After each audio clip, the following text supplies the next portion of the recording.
La mañana del 8 de julio de 2014 parecía una mañana completamente normal en el aeropuerto de Varna, Bulgaria. Decenas de viajeros caminaban por los pasillos arrastrando maletas. Algunos revisaban sus teléfonos. Otros buscaban sus puertas de embarque mientras las pantallas anunciaban vuelos hacia distintos destinos de Europa. Entre todos ellos había un joven alemán de 28 años llamado Lars Mittan. Nada en su apariencia hacía pensar que algo estuviera mal. No estaba huyendo. No estaba escondiéndose. No parecía un hombre que estuviera viviendo las últimas horas conocidas de su vida. De hecho, Lars estaba a punto de regresar a casa. Su familia lo esperaba en Alemania. Sus amigos ya habían vuelto. Y en cuestión de horas, aquellas vacaciones en la costa búlgara debían convertirse en un simple recuerdo. Pero algo ocurrió dentro de ese aeropuerto. Algo tan extraño que más de una década después nadie ha logrado explicarlo. Porque minutos más tarde, las cámaras de seguridad registrarían una escena difícil de entender. Lars abandonaría todas sus pertenencias.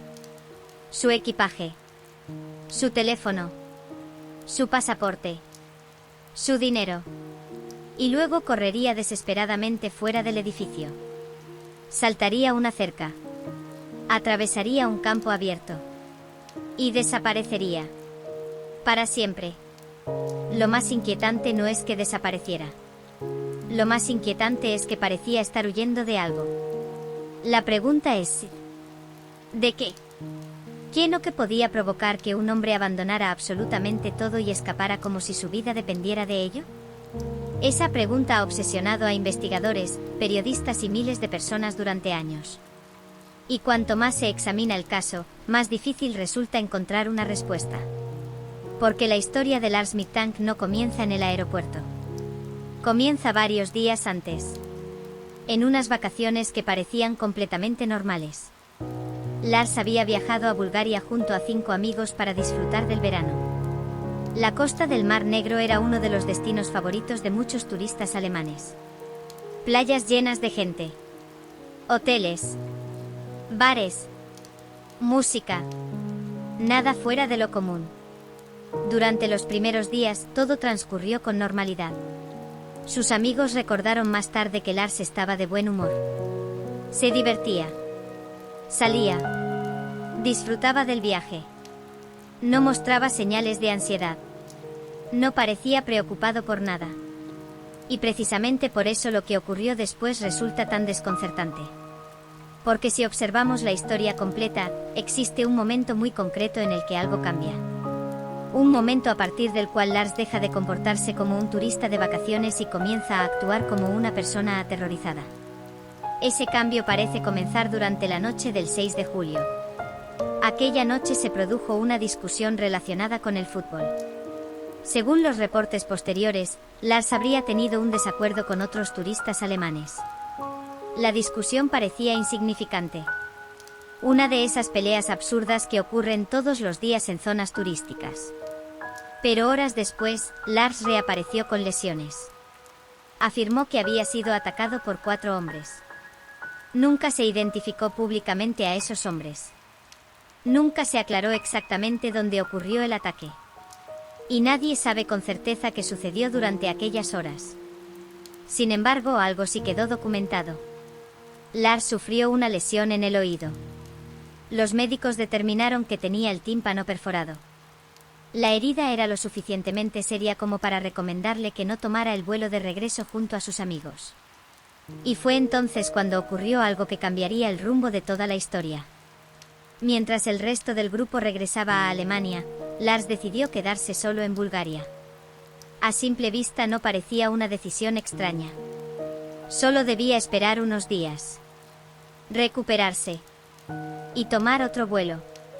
Pero esa decisión provocó que por primera vez desde que comenzó el viaje, Lars quedara completamente solo en un país extranjero.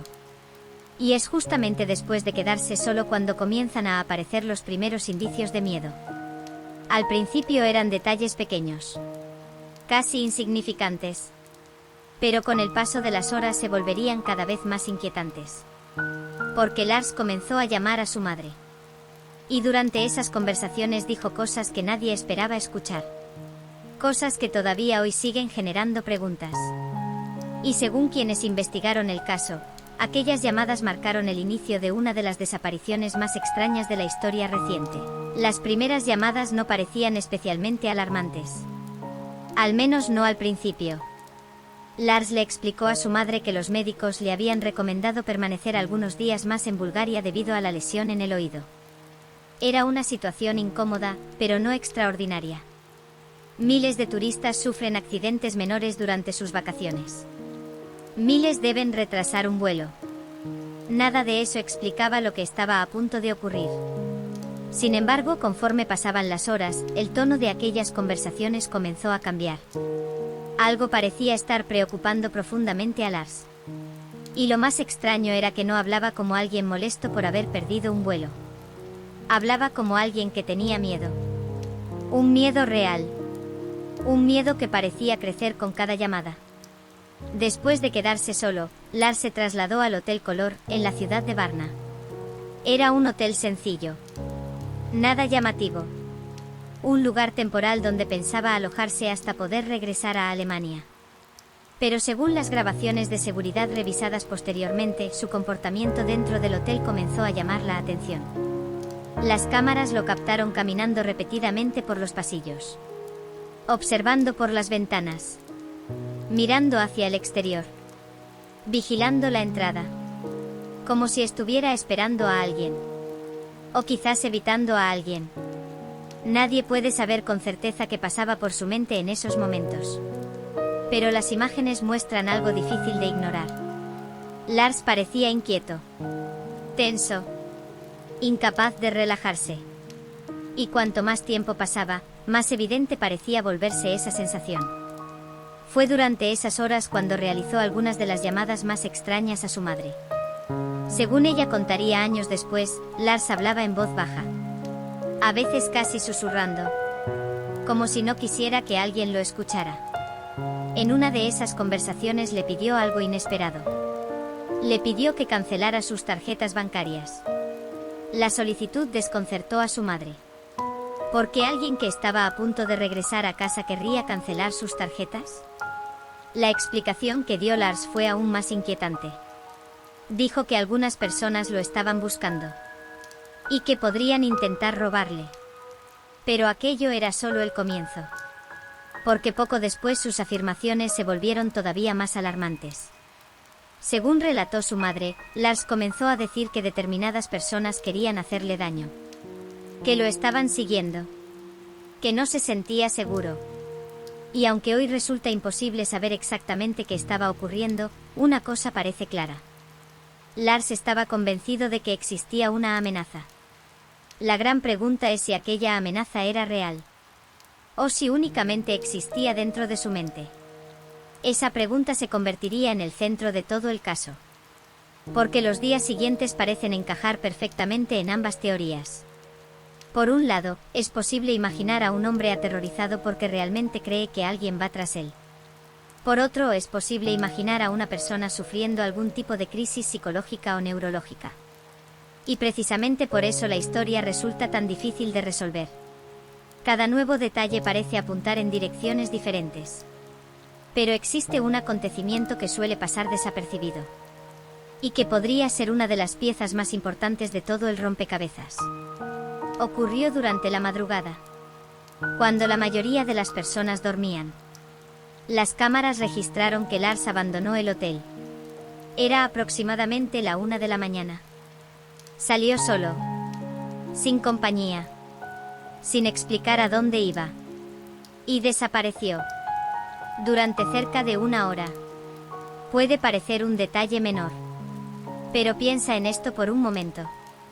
Estamos hablando de una persona que afirmaba sentirse perseguida. Una persona que parecía asustada. Una persona que llamaba a su madre hablando en susurros. Y aún así decidió salir sola a la calle en plena madrugada. ¿Por qué? ¿Había quedado con alguien? ¿Estaba huyendo de algo? ¿O simplemente caminaba tratando de calmarse? Nadie lo sabe. Lo único confirmado es que regresó aproximadamente 1 hora después. Y cuando volvió, algo parecía haber cambiado. Porque la sensación de miedo no desapareció.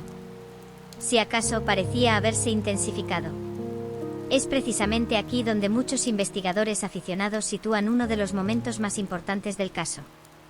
Porque existe una diferencia enorme entre sentirse preocupado y sentirse aterrorizado. Y para entonces, Lars parecía estar entrando en la segunda categoría. Las horas siguientes estuvieron marcadas por una creciente sensación de urgencia. Las llamadas a su madre continuaron. Las preocupaciones continuaron. Y las afirmaciones sobre personas que lo perseguían se volvieron cada vez más frecuentes. Lo inquietante es que jamás apareció una prueba concluyente de esas personas. No hay fotografías. No hay nombres. No hay denuncias verificadas. No hay registros que permitan identificarlas. Nada. Y sin embargo, para Lars parecían ser completamente reales. Tan reales que, según algunas reconstrucciones posteriores del caso, apenas dormía. Tan reales que vigilaba constantemente las ventanas del hotel. Tan reales que observaba el exterior una y otra vez. Como si esperara que alguien apareciera en cualquier momento. Pero lo más perturbador aún estaba por llegar. Porque la mañana del 8 de julio finalmente llegó. Y con ella apareció la oportunidad de regresar a Alemania. Era el momento que había estado esperando. El momento en que podría abandonar Bulgaria. Volver a casa. Reunirse con su familia. Y dejar atrás aquellos días extraños. A simple vista, parecía el final de la pesadilla. Sin embargo, sin que nadie lo supiera, aquellas serían las últimas horas conocidas de Lars Miktan. Y lo que ocurrió después dentro del aeropuerto de Varna convertiría esta historia en uno de los misterios más desconcertantes de la era moderna. La mañana del 8 de julio comenzó como cualquier otra mañana de viaje. Después de varios días atrapado en Bulgaria, Lars por fin tenía la oportunidad de regresar a casa. Para cualquiera que conociera la situación desde fuera, aquello parecía una buena noticia. La lesión en el oído había retrasado su regreso. Las llamadas preocupantes a su madre habían generado inquietud. Pero ahora todo parecía encaminado hacia una solución. Solo tenía que subir a un avión. Nada más. Unas pocas horas después estaría nuevamente en Alemania. Lejos de los problemas. Lejos de los miedos. Lejos de cualquier cosa que hubiera estado ocurriendo durante aquellos últimos días. Sin embargo, por alguna razón, Lars parecía incapaz de sentirse tranquilo. Incluso antes de llegar al aeropuerto, seguía hablando sobre personas que supuestamente lo perseguían.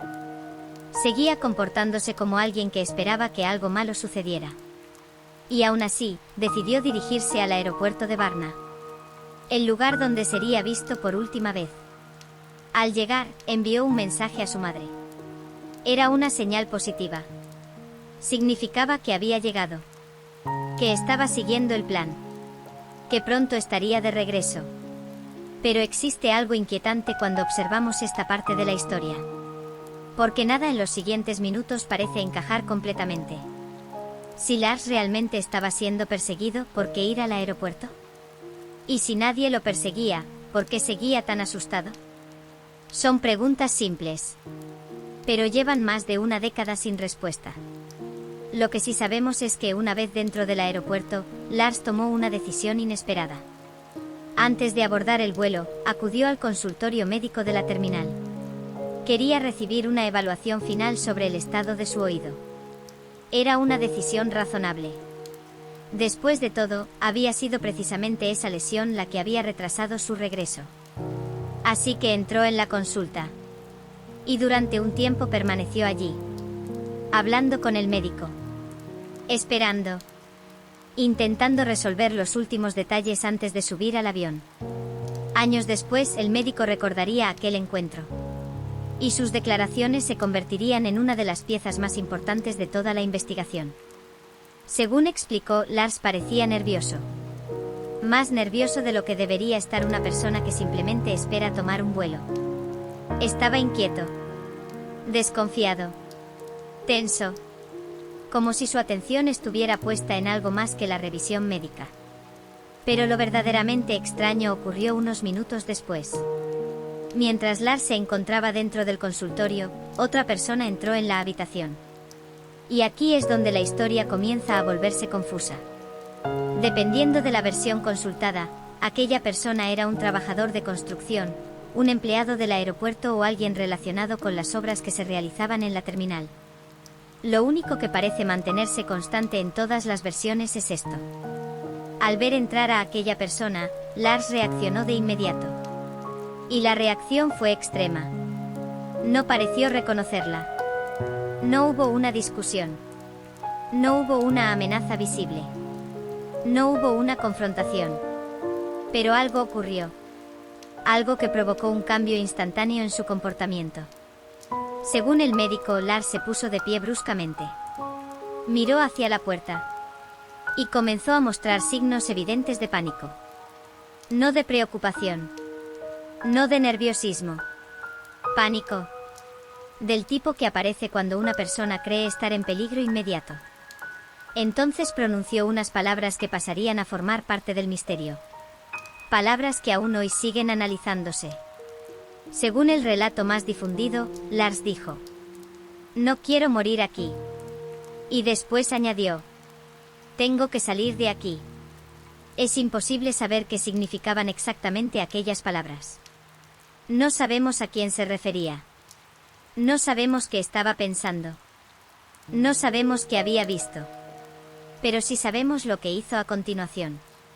Y es ahí donde la historia se vuelve verdaderamente desconcertante. Porque de repente Lars salió corriendo. No caminó. No salió apresuradamente. Corrió. Abandonó la consulta médica y atravesó la terminal a toda velocidad. Las cámaras de seguridad comenzaron a registrar cada uno de sus movimientos. Y esas imágenes serían las últimas conocidas de él. Las grabaciones muestran a Lars avanzando rápidamente por el edificio. No parece estar buscando ayuda. No parece dirigirse hacia un empleado.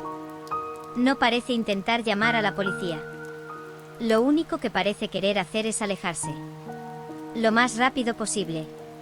Segundos después salió del edificio principal. Atravesó la zona exterior del aeropuerto. Y continuó corriendo. Pero incluso entonces todavía tenía la oportunidad de detenerse. Todavía podía regresar. Todavía podía pedir ayuda. Todavía podía llamar a alguien. Sin embargo, no hizo nada de eso. Continuó avanzando. Como si algo invisible lo estuviera empujando. Como si permanecer allí fuera imposible. Y entonces llegó al perímetro del aeropuerto. Frente a él había una cerca de aproximadamente 2,5 metros de altura. La mayoría de las personas se habrían detenido. Habrían buscado una salida. Habrían rodeado el obstáculo. Lars hizo algo diferente. La escaló. Lo hizo con una rapidez sorprendente.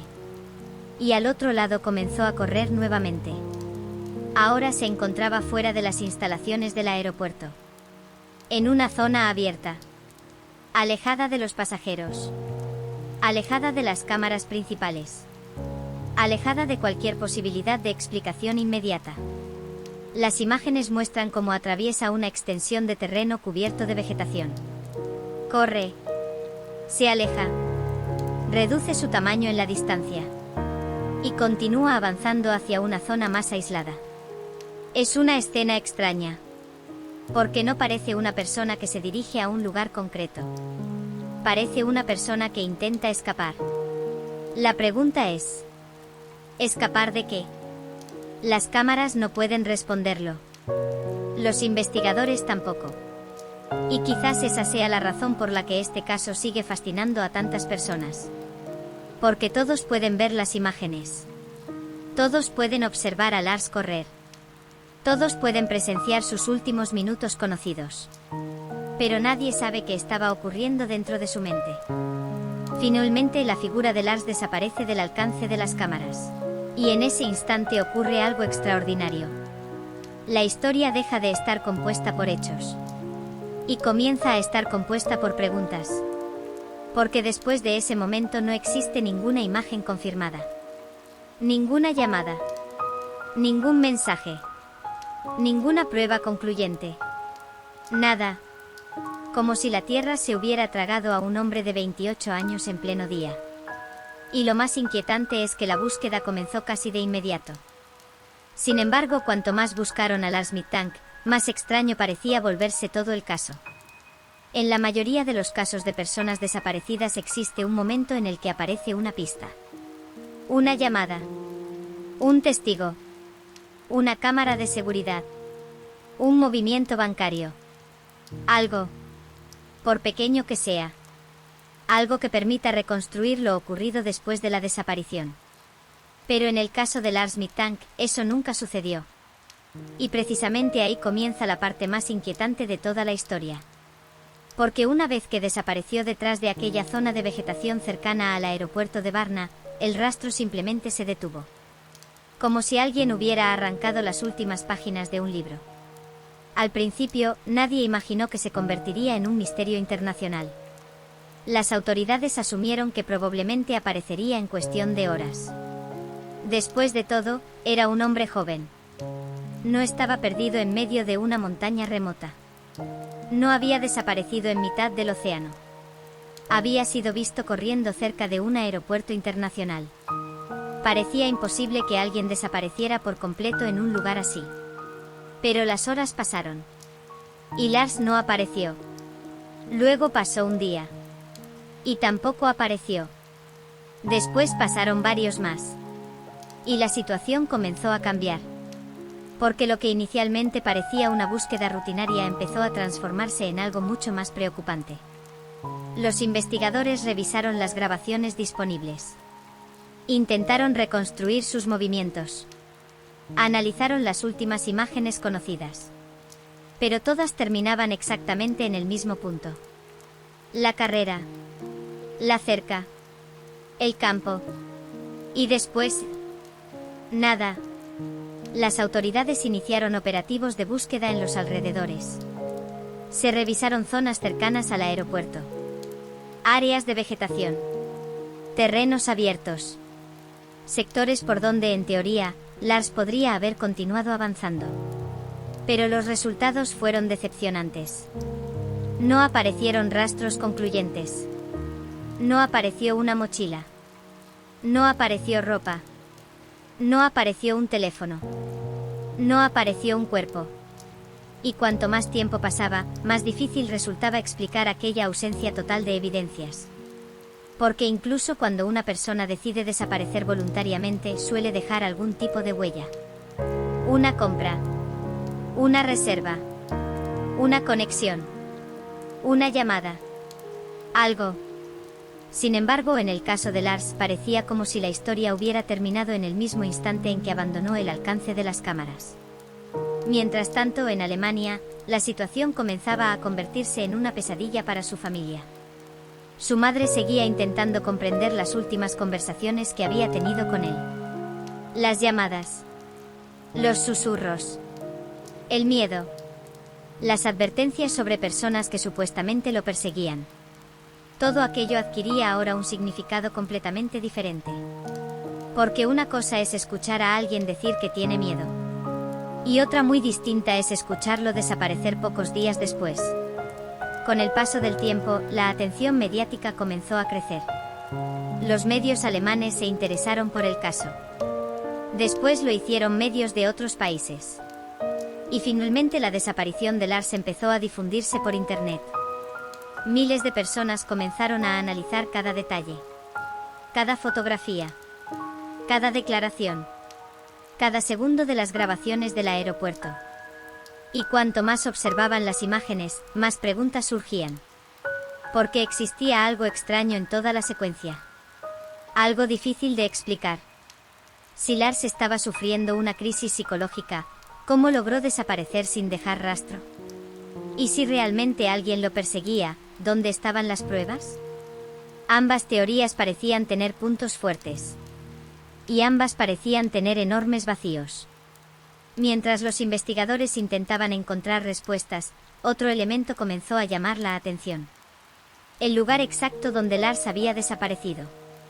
Durante años, muchas personas imaginaron que había corrido directamente hacia un bosque profundo. Como si hubiera desaparecido en una enorme extensión salvaje imposible de rastrear. Pero la realidad era más compleja. La zona alrededor del aeropuerto incluía terrenos abiertos, áreas de vegetación, caminos secundarios y sectores donde una persona podía desplazarse en distintas direcciones relativamente rápido. Eso generó una nueva posibilidad. ¿Qué ocurriría si Lars no hubiera permanecido allí? ¿Qué ocurriría si hubiera continuado avanzando? ¿Y si hubiera llegado a una carretera? ¿Y si alguien lo hubiera recogido? ¿Y si hubiera seguido moviéndose durante horas? Era imposible descartar completamente esas opciones. Y precisamente por eso la investigación comenzó a dividirse entre dos grandes caminos. El primero era relativamente simple. Lars había sufrido algún tipo de crisis psicológica o neurológica. Había huido del aeropuerto presa del pánico.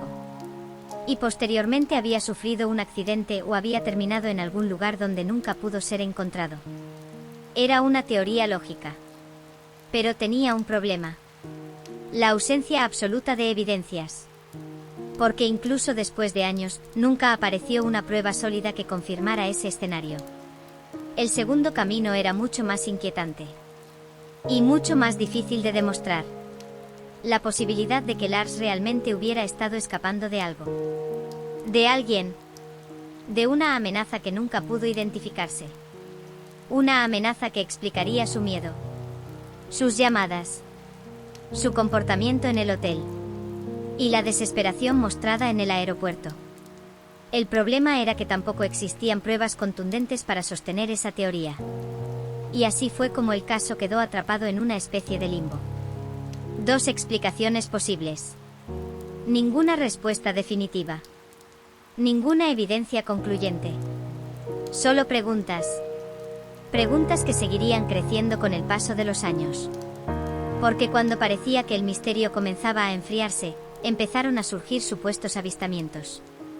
Personas que aseguraban haber visto a Lars. Fotografías que parecían mostrarlo. Testigos convencidos de haberlo reconocido. Y durante un breve momento, algunos llegaron a creer que el misterio estaba a punto de resolverse. Pero lo que ocurrió después solo hizo que la historia fuera aún más extraña.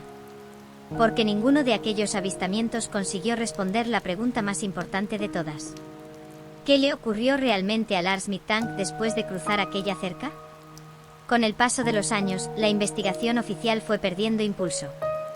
Las búsquedas no habían producido resultados concluyentes. Los supuestos avistamientos nunca pudieron confirmarse. Y las últimas imágenes conocidas de Lars seguían siendo exactamente las mismas. Las de un hombre corriendo desesperadamente a través de un aeropuerto. Pero cuando una historia no ofrece respuestas, las personas comienzan a buscar explicaciones. Y en el caso de Lars Midtbank, surgieron decenas de teorías. Algunas parecen razonables. Otras resultan mucho más difíciles de creer. Sin embargo, incluso las teorías más sólidas tienen un problema. Ninguna logra explicar todos los detalles. Y quizás esa sea la razón por la que el caso continúa sin resolverse. La primera teoría es también una de las más inquietantes. Porque plantea una posibilidad muy sencilla. Y al mismo tiempo extremadamente perturbadora. ¿Y si Lars estaba diciendo la verdad? Piensa por un momento en todo lo que ocurrió durante aquellos días. La pelea. Los 4 hombres que según él lo atacaron. Las llamadas a su madre. Las advertencias sobre personas que supuestamente lo seguían. Su comportamiento en el hotel. Y finalmente el pánico mostrado dentro del aeropuerto. Si observamos únicamente esos elementos, la conclusión parece evidente. Lars estaba huyendo de alguien. No estaba confundido. No estaba imaginando cosas. Simplemente estaba aterrorizado porque existía una amenaza real. Una amenaza que logró alcanzarlo. Es una teoría que resulta atractiva porque parece encajar emocionalmente con los hechos. Después de todo, las cámaras muestran a una persona aterrorizada. Y es difícil ignorar la intensidad de aquella reacción. Pero existe un problema enorme. Nunca apareció evidencia de esas personas. Ningún nombre. Ninguna fotografía. Ningún mensaje.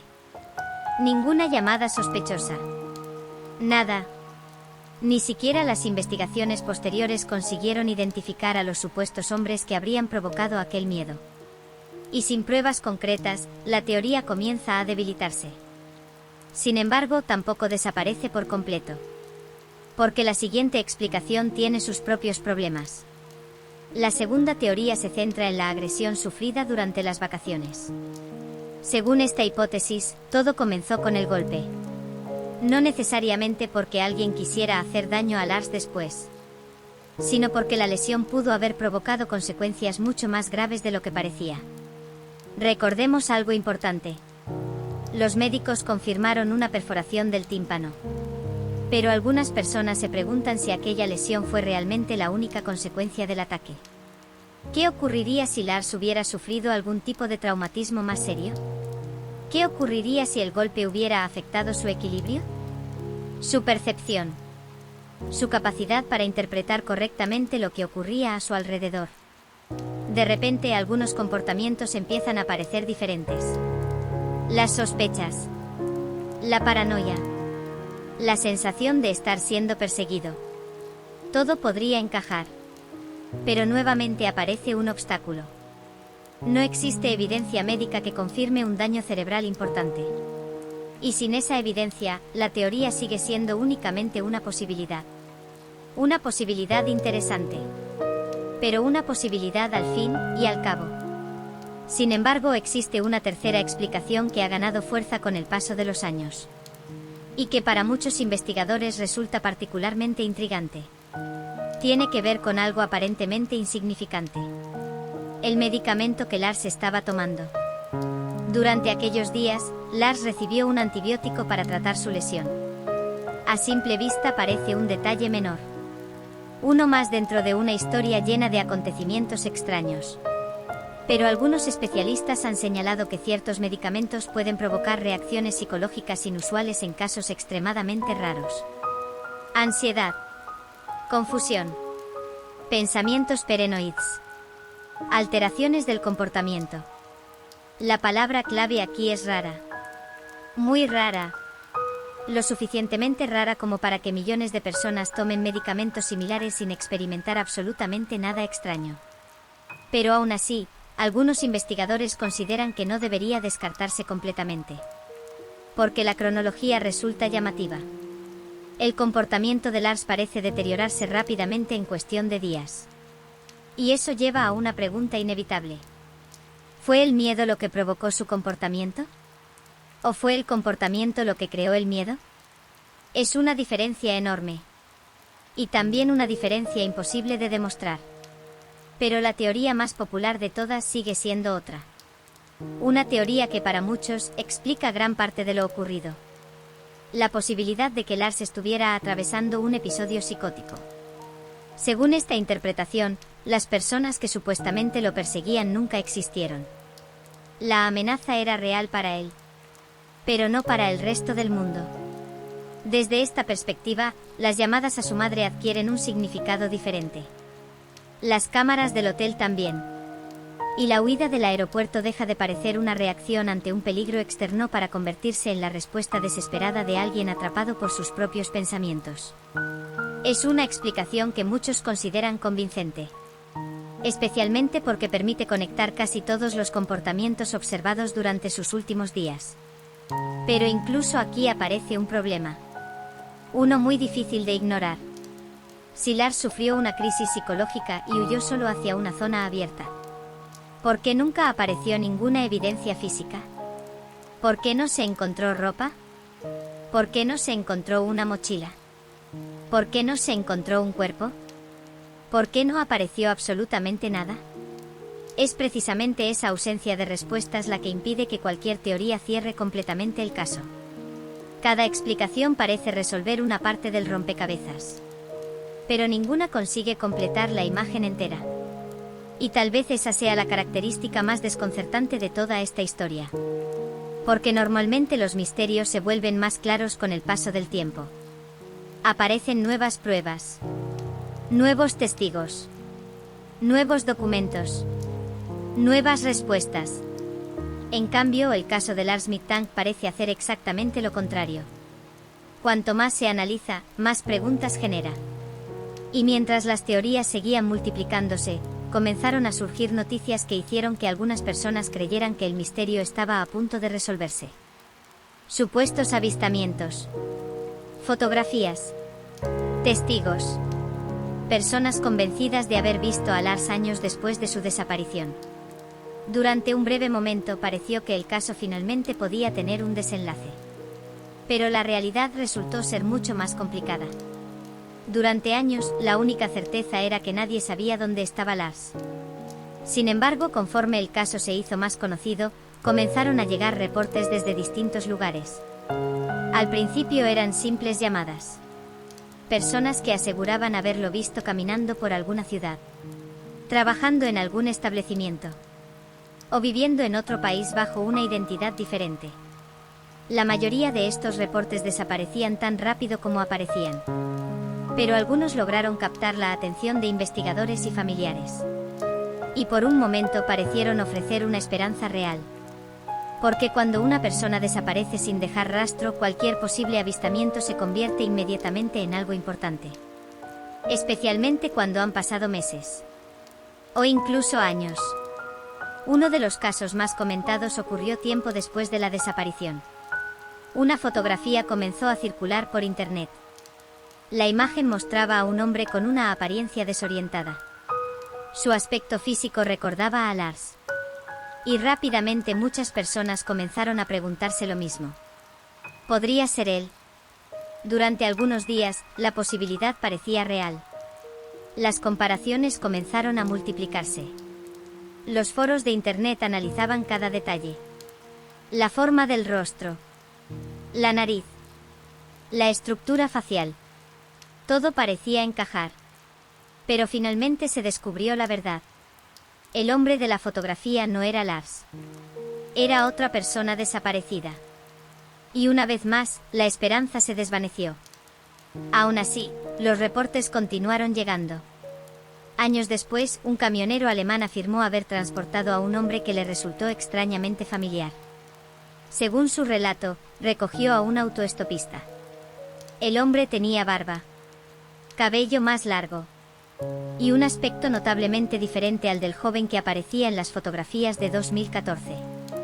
Pero algo llamó su atención. Tiempo después, al ver imágenes del caso Lars Mittank, creyó reconocerlo.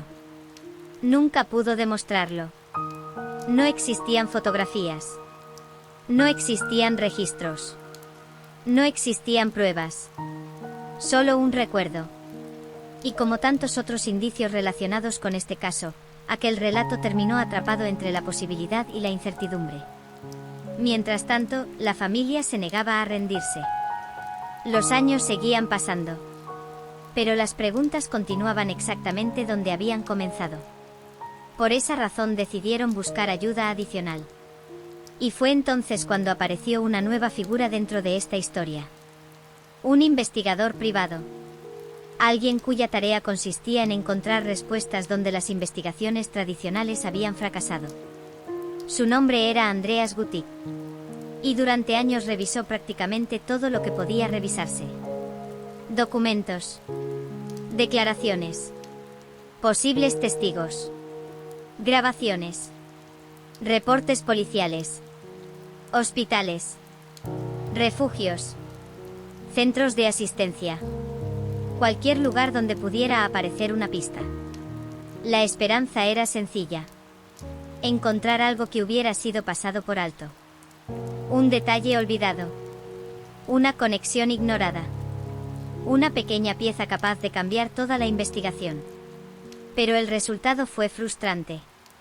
Porque después de revisar enormes cantidades de información, Andreas llegó a la misma conclusión que tantos otros antes que él.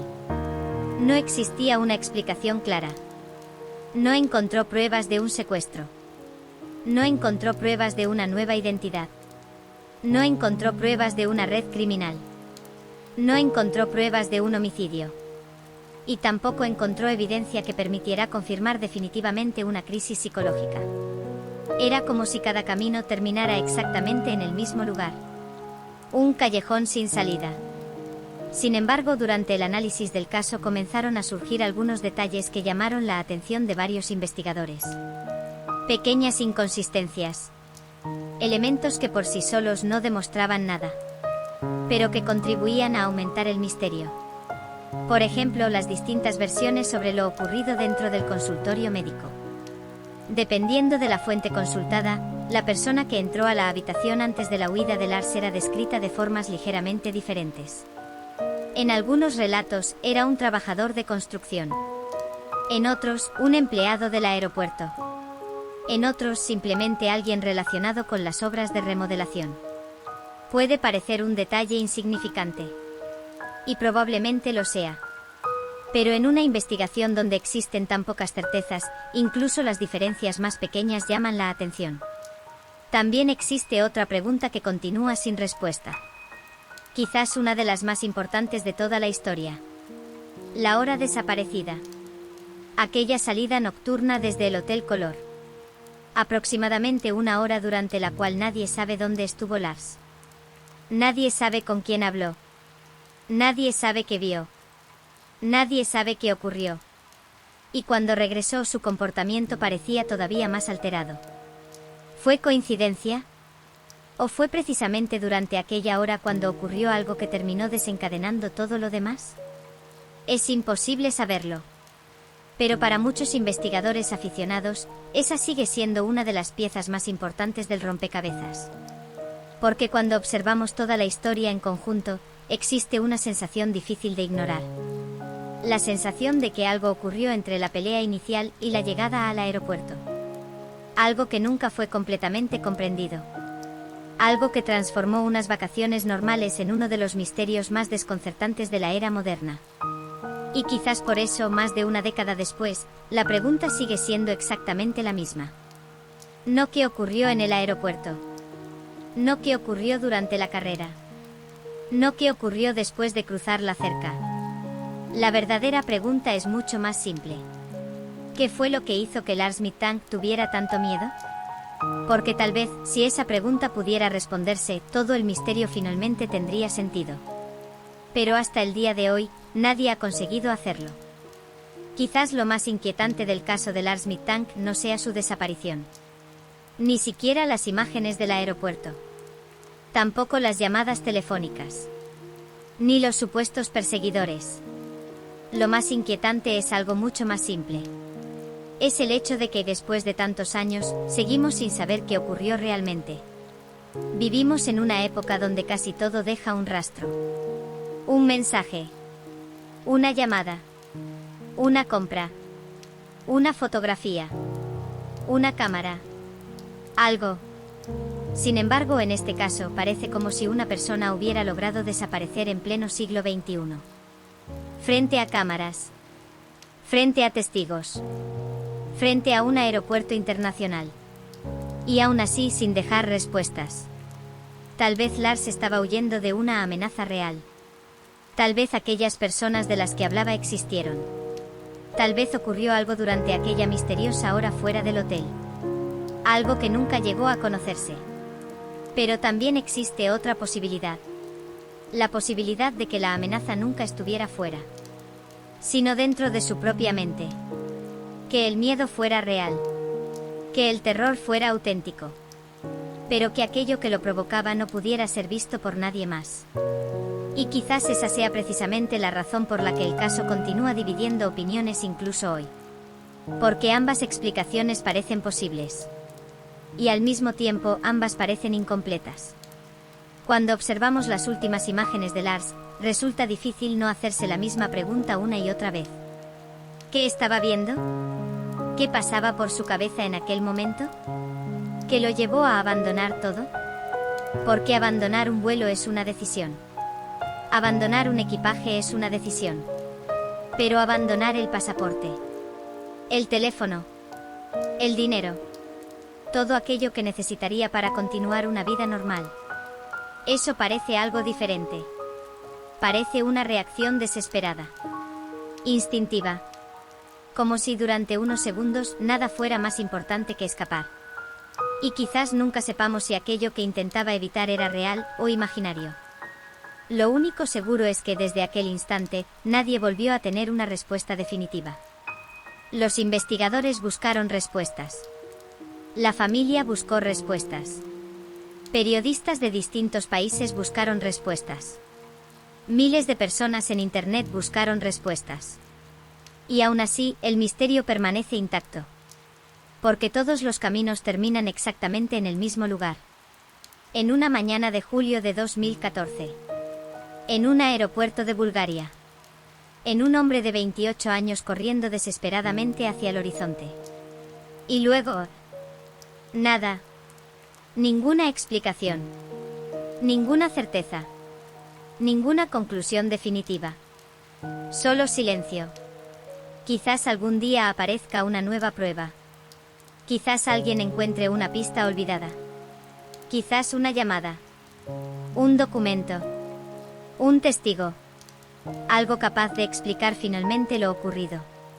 Pero mientras eso no suceda, el caso del Arsmith Tank seguirá ocupando un lugar único entre los grandes misterios modernos. Porque no se trata únicamente de una desaparición. Se trata de una pregunta que continúa sin respuesta. Una pregunta que lleva más de una década persiguiendo a quienes conocen esta historia. Una pregunta tan sencilla como inquietante. Cuando el Arsmith Tank salió corriendo del aeropuerto aquella mañana, ¿de qué estaba huyendo? ¿De alguien? ¿De algo? ¿O de sí mismo? Quizás la respuesta desapareció junto a él. Y quizás en algún lugar entre aquella pelea, aquella llamada nocturna y aquella carrera desesperada captada por las cámaras, se encuentra la verdad. Una verdad que hasta hoy nadie ha conseguido descubrir. Y mientras esa respuesta siga perdida, el misterio del Arsmith Tank continuará abierto. Antes de terminar, hay un último detalle que vale la pena recordar. Mientras miles de personas han debatido durante años sobre lo que pudo haber ocurrido, existe algo que nunca cambió. Las imágenes. Una y otra vez, investigadores, periodistas y curiosos han regresado a la misma grabación. Observándola cuadro por cuadro. Buscando una pista. Un gesto. Una mirada. Algo que explique lo que ocurrió aquella mañana. Pero después de más de una década, las preguntas siguen siendo las mismas. Porque las cámaras muestran a un hombre corriendo. Pero no muestran aquello de lo que estaba huyendo. Y tal vez ese sea el motivo por el que el caso del Arsmith Tank continúa fascinando al mundo. No porque sepamos lo que pasó, sino porque no lo sabemos. Porque de alguna forma, todos observamos aquellas imágenes esperando descubrir algo que los demás no vieron. Una respuesta. Una explicación. Una verdad. Y sin embargo, cuando la grabación termina, seguimos exactamente donde empezamos. Viendo a un hombre desaparecer. Y preguntándonos qué ocurrió después. Si tienes una teoría sobre lo ocurrido con el Arsmith Tank, déjala en los comentarios. Leo todas las opiniones. Y si te gustan los misterios reales, suscríbete porque la próxima historia es incluso más extraña.